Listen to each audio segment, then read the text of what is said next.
Welcome back, y'all. It's another awesome adventure. We're here at my house, my little corner of the world. But you know, some things have been happening since the last time we have hung out, talked. Just yeah. Anyways, sorry for all the squeakiness. My leather seat is being all weird. Yes, I'm being funny right now, babe.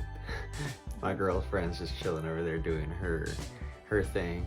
Anyways, getting back to mini 4-wheel drive stuff at hand. A lot has been going on.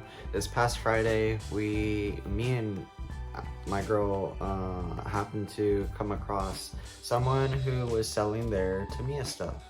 Actually, I was offered by a friend of a friend.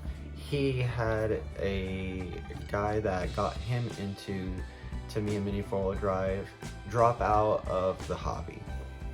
And it's a common thing to go on. I mean, it's a hobby. The industry isn't very popping over here in the Bay Area. And, but, it's picking back up and it seems to be on a snowball for the positive, which is great. But for him, he seemed like he was out of, interest in the hobby, and thankfully, my friend was awesome enough to just let me know, he was getting out of it because I was able to buy and purchase all his stuff, meaning stuff from, many years of a collection. It's kind of like a collection pretty much of similarity of what I have. Came with not just Tamiya stuff, but also old school high speed stuff from back in the day.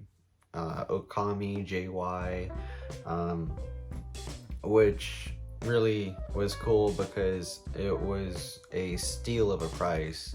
And I'm not gonna name prices, not gonna name people, not like that.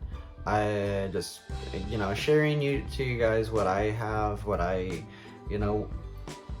find interesting to just share to you. Anyways, with all of that said, I, pretty much tripled my parts, my everything of Tamiya. So I was able to finish all my cars that I was on a roll of almost getting done or starting.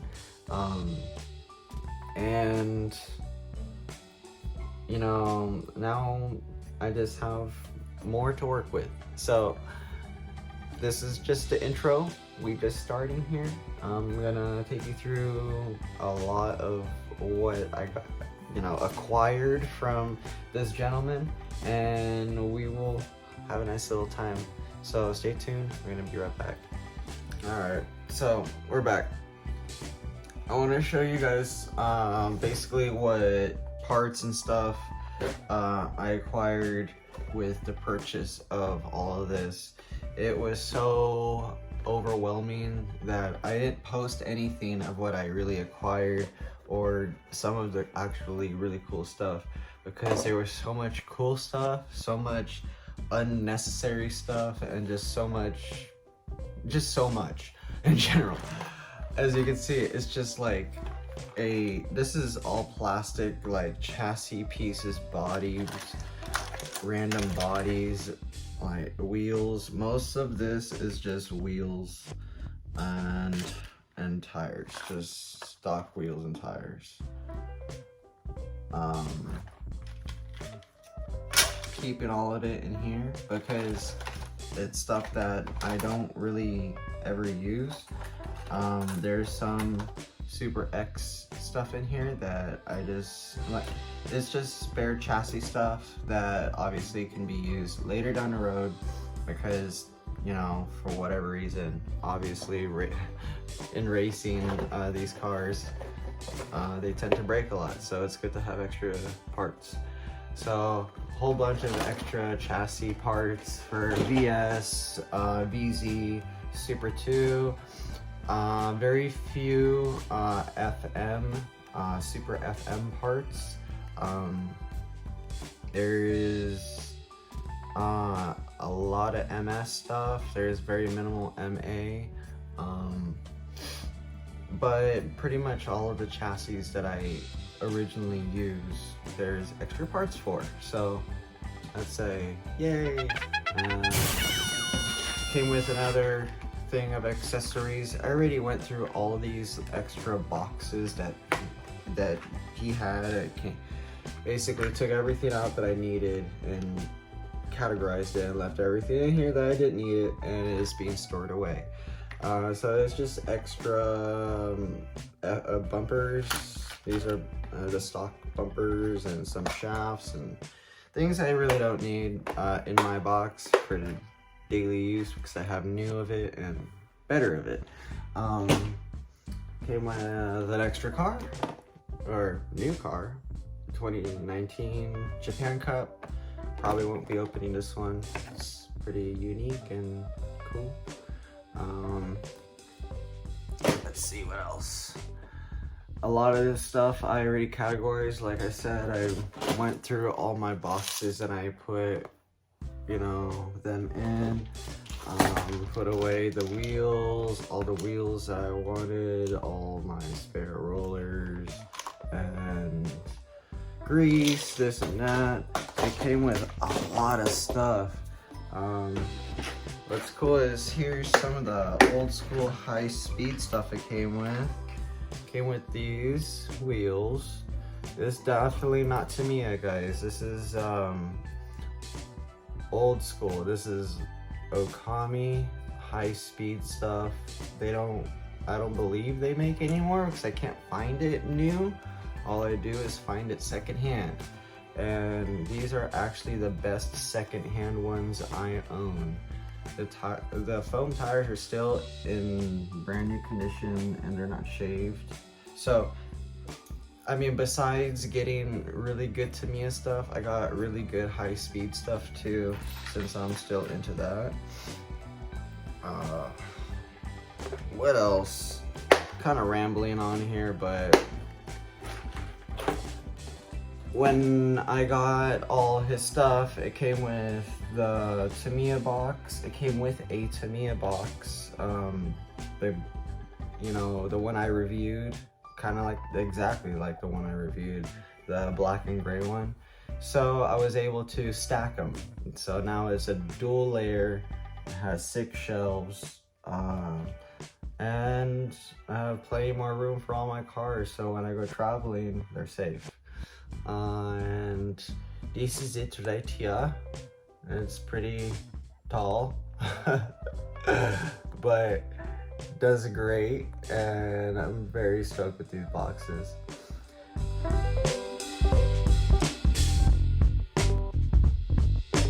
Besides the box turning out really cool and it looking like a tower, the cars turned out great. Can't be more happy. So let's go over the cars. And let's start over here. This is my first open car I built, called the Riddler. It's still my favorite, but I put more work into it. Got a couple more things added on. And she's finally to the point where I'm happy. I'm gonna leave it alone. This one is a new build with the silver carbon. Basically the same thing as Riddler, but it's silver carbon and it is a non-suspension chassis, even though it is cut up even to be ready for suspension. I have not added that yet. Been kind of lazy on that part. It's annoying. Let's forget about this one for a minute. This used to be Koala Racer, Ala, but Ala took a beating the last race event we went to. It broke, well, I wasn't running any brakes for the big slope jump, so I could be faster, and it was still stable doing so. So I guess for such big jumps it was taking, it broke the chassis where the wheel bearing in the rear is being held on the pink chassis. So luckily, with all the new parts I was able to get from this gentleman, he had this awesome yellow VS chassis in there, swapped it right over. This one I just built up recently. It was part of, basically, it was another vehicle that was in the case when I first got it. When I got this guy's cars, he had 3 fully built cars. One of them I actually kept built because it was made in the Philippines, built in the Philippines by him and his friend. And I didn't want to disrupt that, and it was actually very nice. The other 2 were very so I decided, I went through all his parts, all the stuff, and found that he had a white Super X chassis, and he had all the pieces for it. I was like, whoa, why not build one up? And they're wide. The chassis is pretty wide in dimension. So it makes very good for like a B-Max kind of mass damper style. So decided to go with it. I haven't even tested this car yet. I haven't even posted on my Instagram, nothing. It's just been chilling, been, you know, hanging out with it a bit. Feeling the vibe of it. Really like how it turned out. Looks pretty saucy. This one, same old stuff, just I put some different rollers and weights that matched each other, and different front rollers, because I took all the rollers, all the cool red rollers off of there, and I put it on this guy because silver and red always looks so much better. Plus, it's just a new VQS. It's not really the most special thing to modify, but hey, why not? And this one is a pink special. I kind of did this one on a whim, but it's actually very accurate and runs very well. It is a rear body damper style, and I'm new to that, very, very new to it. But with this rear body damper and this body itself, because of how big it is and it covering the whole car basically, it has really good balance. It is very consistent on my home course and can't complain. It looks pretty good itself. So these are all the cars, other than I didn't go over this one. This is the one that I was saying that was built in the Philippines, and I didn't want to take apart, that I acquired from this recent purchase.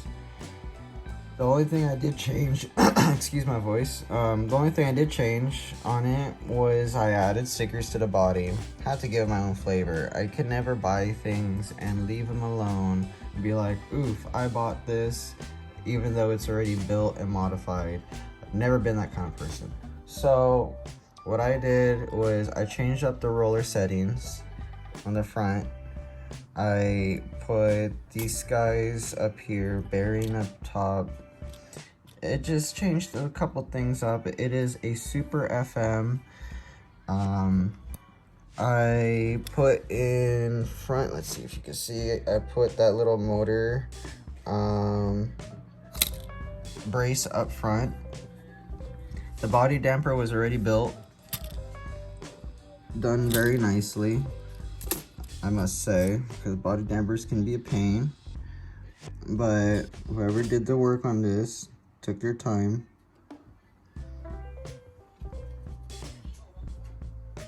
So I changed out the rear stay to a carbon rear stay, switched up mass damper style to this big sliding mass damper, changed out the, oops, almost dropped the car. Anyways, change out the rollers to some lighter rollers to match also the front. I'm very like that. I like to match things.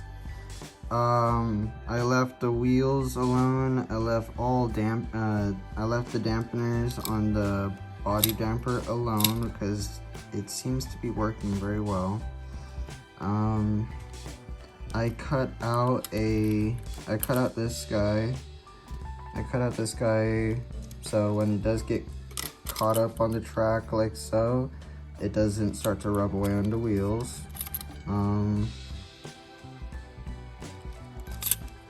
Pretty much that is it that I changed. Oh, and I added this guy right here. It sandwiches down onto this, basically the transmission casing right here. Sandwiches down. Underneath this FRP, you see a little green, that is sponge. And they do different styles. They drill into this piece and then have two screws coming up usually and bolting this down so it could be more reinforced, but I decided to just sandwich it and it works great. It doesn't flex, at least to the point where it used to. It is a lot more rigid and a lot less likely to break because Super FM likes to, apparently. This car has not been tested yet and I can't wait to, but with its settings, it seems very promising. These are all my cars and I'm hoping you guys like this little video of showing you what I've been working on. So have a good rest of your day and have fun with Mini 4WD.